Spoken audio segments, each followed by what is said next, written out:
घने जंगल में एक चांदनी रात को एक दाना उल्लू रहता था। उल्लू सब जानवरों का दोस्त था। वो हमेशा दूसरों की मदद करता था। एक दिन एक छोटी गिलहरी बादाम जमा कर रही थी और शरारत में इधर उधर छलांगे लगा रही थी।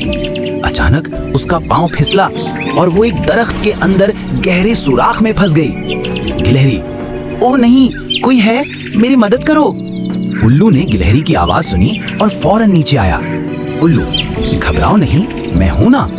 उल्लू ने अपनी चोंच और पंजों की मदद से गिलहरी को बाहर निकाला। गिलहरी खुशी से छलांग मारती है। उल्लू भाई, आपने मेरी जान बचाई। उल्लू मुस्कुराते हुए, दोस्त मुश्किल में आए तो मदद करना हमारा फर्ज है। गिलहरी ने सीखा कि शरारत अपनी जगह, लेकिन एहतियात जरूरी है, और दोनों की दोस्ती पहले से भी ज्यादा मजबूत हो गई। सबक: दूसरों की मदद करना सबसे बड़ी नेकी है।